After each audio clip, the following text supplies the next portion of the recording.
Bonjour et bienvenue dans cette nouvelle revue de presse. C'est Le Monde qui l'a annoncé en premier.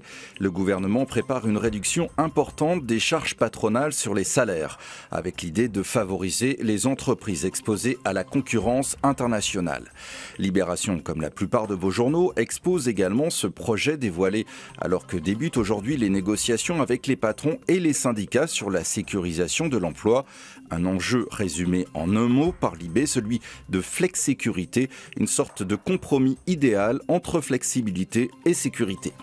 Mais le débat ne fait que commencer et l'humanité s'inquiète. Le quotidien communiste redoute notamment que les licenciements soient facilités par de nouvelles dispositions et que la flexibilité demandée par de nombreux acteurs économiques entraîne plus de précarité pour les salariés les plus exposés.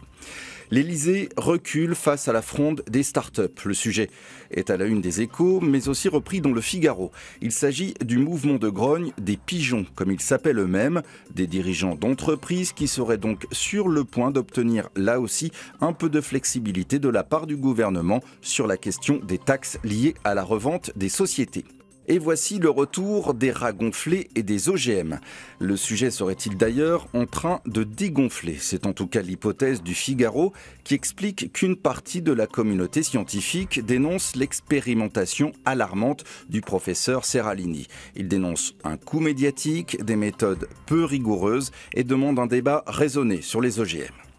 Des OGM dans nos assiettes et du miel bleu sur nos tartines. L'histoire est racontée dans les colonnes du Monde. Des apiculteurs alsaciens ont eu la surprise de trouver une mystérieuse substance bleutée dans leur ruche. Il s'avère que les insectes ont en fait butiné près d'une usine de retraitement de déchets qui travaille avec le fabricant de célèbres petites boules chocolatées de couleur. Les abeilles se sont visiblement bien nourries. Il s'agit de tablettes, mais pas de chocolat, des tablettes tactiles inventées par Bic, qui après les briquets, les stylos et les téléphones souhaitent donc reprendre le chemin de l'école. Cette ardoise électronique mise au point avec la firme Intel sera directement reliée à l'ordinateur du maître, qui pourra ainsi corriger directement les exercices.